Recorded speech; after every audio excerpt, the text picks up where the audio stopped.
Good morning, students, and I welcome you all in Monochromatic English School online classes.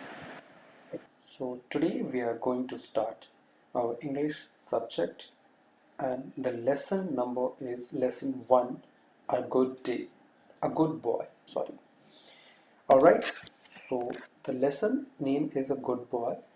सो हम एक एक करके line इसका पढ़ेंगे। जो भी इसमें डिफ़िकल्ट वर्ड्स होंगे मैं उसकी मीनिंग भी आपके साथ बताता चलूँगा और मैं लिखवा भी दूंगा जितने भी इसकी डिफ़िकल्ट वर्ड्स होंगे। ठीक है।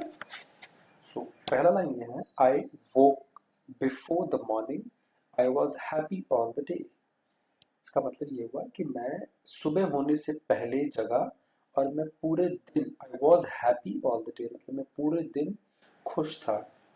I never said an ugly word. अगली वर्ड का मतलब ये ऐसा होता है कोई भी गंदी बात, जैसे कि कोई गाली देना या किसी से लड़ाई झगड़ा कर लेना। ये इस स्टोरी में लिख रहा है। सो यहाँ लिखा हुआ है, I never said an ugly word but smiled and stuck to play. मतलब मैं पूरे दिन मुस्कुराता रहा, खुश रहा और मैं अपने आप को खेल में बिजी रहा। स्टक टू प्ले यहाँ जो लिखा हुआ है, स्टक टू प्ले का मतलब ये हुआ कि खेलते रहना, मतलब लगातार मैं खेलता ही रहा। ठीक है। उसके बाद क्या हुआ, and now at last the sun is going down behind the wood. ठीक है। तो उसके बाद क्या होता है, तो जो सूरज है वो धीरे धीरे डूबने लग जाता है। ये एक फ्रेज लिखा हुआ है, the sun is going behind the wood. Wood का मतलब होता है, अगर इसका हिंदी मतलब देखें तो जो सूरज है वो लकड़ी के पीछे जाने लग जाता है, बट एक्चुअली में ऐसा होता तो नहीं है, सूरज डूबने लग जाता है। तो इसीलिए इसमें जो पोएट ने लिखा हुआ है वो ऐसे, जो स्टोरी राइटर लिखा हुआ है उसके लिखने का मतलब ये है, the sun is going down behind the wood मतलब सूरज डूबने लग जाता है। And I am very happy for I know that I have been good. और मैं पूरे दिन में बहुत खुश था, और इसलिए खुश था क्योंकि मुझे पता था, फॉर आई नो का मतलब होता है मैं जानता हूँ, that I have been good क्योंकि मैं पूरे दिन बहुत अच्छा रहा। My bed is waiting cool and fresh मतलब जो मेरी, मैं जो जिस बिस्तर पे सोने जाता हूँ, जिस बेड पे सोने जाता हूँ, वो मेरा इंतज़ार कर रहा है। वेटिंग का मतलब इंतज़ार करना। कूल एंड फ्रेश मतलब बिल्कुल ठंडा है, एकदम तरोताज़ा है। With linen smooth and fair, ये लिखा हुआ लिनन स्मूथ एंड फेयर। इसका ये मतलब हुआ कि लिनन, जो यहाँ वर्ड लिखा हुआ है, लिनन होता है एक कपड़े की क्वालिटी होती है जो कि हम अपने बेड पे चादर बिछाने में काम आता है। तो लिनन के कपड़े आते हैं उस तरीके से, वही लिखा हुआ है with linen smooth and fair. Smooth का मतलब होता है बहुत ही चिकना है, बहुत ही फ्रेश है, और बिल्कुल फेयर का मतलब होता है बहुत ही साफ सुथरा है। ठीक है। तो ये फेयर का मतलब है। And I must off to slips in by and not forget my prayer। और यहाँ पे लिखा हुआ है, I must off to slips in by। slips in by का मतलब ये होता है, off to slips in by मतलब मैं अभी सोने से दूर हूँ, मतलब मैं अभी सोने से पहले ही, जैसे यहाँ पे लिखा है must off to slips in by मतलब मैं सोने से पहले, नॉट फॉरगेट माई प्रेयर मैं अपनी प्रार्थना, जो रात को हम सोने वक्त बच्चा ये करता होगा प्रार्थना, वो इसमें बताया गया है कि सोने से पहले वो भूला नहीं अपने प्रार्थना करने के लिए। I know that till tomorrow I shall see the sun arise. ये मुझे पता है कि कल जब मैं सवेरे उठूंगा, सुबह सुबह उठूंगा, सो आई शैल सी द सनराइज मतलब मैं सुबह की सूरज जरूर देखूंगा, उगता हुआ सूरज। नो अगली ड्रीम, कोई भी बुरे सपने नहीं आएंगे। ड्रीम का मतलब सपना होता है, अगली मतलब खराब। शैल फ्राइट माई माइंड, फ्राइट का मतलब होता है डराना, जो कि मेरे दिमाग को डराएगा नहीं। नो अगली साइट माई आईज, और ना ही कोई गंदी सी तस्वीर, साइट का मतलब होता है तस्वीर आना, मेरे आंखों के सामने आएगी जो कि कोई भी चीज़ मुझे डराएगी। जैसे छोटे बच्चे होते हैं ना, डर जाते हैं किसी भूत प्रेत से, उसी के सेंस में बताया जा रहा है कि मेरे सामने कोई भी डरावनी तस्वीर नहीं आएगी मेरी आंखों के सामने। But slumber hold me tightly till I woken in the down. Slumber का मतलब होता है नींद, बहुत तेज की जिसको नींद बोलते हैं।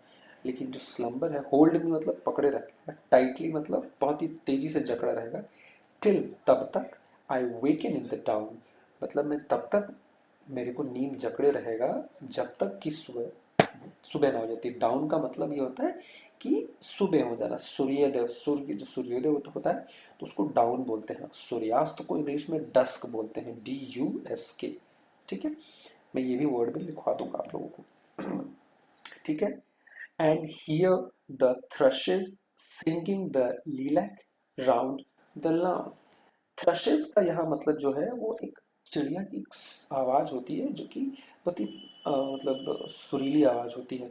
थ्रशेस का यहाँ दो मतलब होता है। थ्रशेस एक बीमारी का भी नाम है, और यहाँ पे जो पोएट ने लिखा हुआ है, जो पोएट का नाम है RL स्टीवेंसन, उन्होंने लिखा हुआ है कि उनको बहुत ही सुंदर चिड़िया की आवाज़, थ्रशेस मतलब उनके कानों में बहुत ही सुरीली आवाज़ सुनाई दे रही है।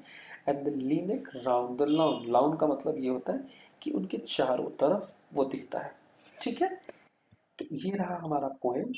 पोएम हमारे यहाँ पे खत्म हो जाता है। अब मैं कुछ इनके डिफिकल्ट वर्ड्स, जैसे कि मैंने आपको बताया था, वो मैं बताता हूँ। पहले ही मैंने बताया, अगली वर्ड का मतलब होता है UGLY, अगली मतलब वर्ड मतलब बैड वर्ड, कोई भी गंदे शब्द। स्लम्बर, स्लीप होना, गहरी नींद में जाना। डाउन मतलब मैंने आपको बताया हिंदी सवेरे, सवेरा। इंग्लिश में इसको बोलते हैं टाइम जस्ट बिफोर सनराइज, मतलब सुबह सूर्योदय होने से जस्ट पहले के समय को हम डाउन बोलते हैं। थ्रशेस मैंने जैसे बताया एक सॉन्ग बर्ड है, चिड़िया की आवाज है। लीलक मतलब क्या होता है, छोटे छोटे जो झाड़ियाँ होती है ना, उनमें से जो सुबह सुबह स्मेल आती है, पेड़ पौधों में से या फूलों में से, जब आप सुबह टहलेंगे अपने बागीचे वगैरह में, उसको बोलते हैं lilacs. Off to slips in by मतलब नींद से दूर होगी। मैं बहुत जैसे इसमें पॉइंट में बताया गया हुआ है, आपने देखेंगे यहाँ पे, तो यहाँ पे लिखवाया गया है, and I must off to slips in by. और must off to slips in by का मतलब यही हुआ कि मैं नींद से जब तक दूर हूँ, इतने में ही मुझे, and not to forget my prayer, इसमें मुझे याद है कि मैं नींद से भी बहुत दूर हूँ, मुझे प्रेयर करना है। इस पोएम में ये लिखा गया है। ठीक है, इसके बाद नीचे दिया हुआ है फेयर। फेयर का मतलब गोरा होता है, आप ब्यूटीफुल भी लिख सकते हैं। फेयर का मतलब एक और मतलब है कि साफ सुथरा चांस देना, जैसे कि आप दो लोग गेम खेल रहे हैं या क्रिकेट खेल रहे हैं या कोई भी गेम खेल रहे हैं, तो दोनों को बराबरी का मौका देना चाहिए। फेयर चांस होता है मतलब कि अगर कोई मतलब कोई गेम हो रहा है तो उसमें भी फेयर चांसेस दिए जाते हैं, मतलब बराबरी का मौका या फिर साफ सुथरा चीज। ठीक है। लिनन का मैंने जैसे ही बता दिया आपको, बेड क्लोथ्स जो कि कप बिस्तर पे बिछाने के लिए जो चादर का इस्तेमाल होता है। The sun is going down behind the wood, इसका मतलब आप लोगों को समझ में आ गया कि द सन इज सेटिंग मतलब सूरज डूब रहा है। स्टक टू प्ले का मतलब होता है केप्ट प्लेइंग, मतलब खेलते रहना, खेलते रहना मतलब मैं अपने आप को खेले ना बिजी रखा। ठीक है स्टूडेंट्स, अब आपको करना क्या है, ये आपको अपनी नोटबुक में इन सारे वर्ड्स की मीनिंग हिंदी और इंग्लिश दोनों में लिखी हुई है, इनको लिखना है। और इसके बाद अपनी नोटबुक की फ़ोटो खींच के आप हमें रिप्लाई कर सकते हैं व्हाट्सएप पे। ठीक है। इसके अलावा हम जब नेक्स्ट डे स्टार्ट करेंगे इंग्लिश का चैप्टर, उसमें हम इसके जो बाकी के एक्सरसाइजेस दिए हुए हैं आपके बुक्स में, आप जैसे कि देख पा रहे होंगे अपने बुक्स में, ये सारे एक्सरसाइजेस, आंसर दीज क्वेश्चंस हम करेंगे। ठीक है, तब तक के लिए धन्यवाद। Thank you for watching this video.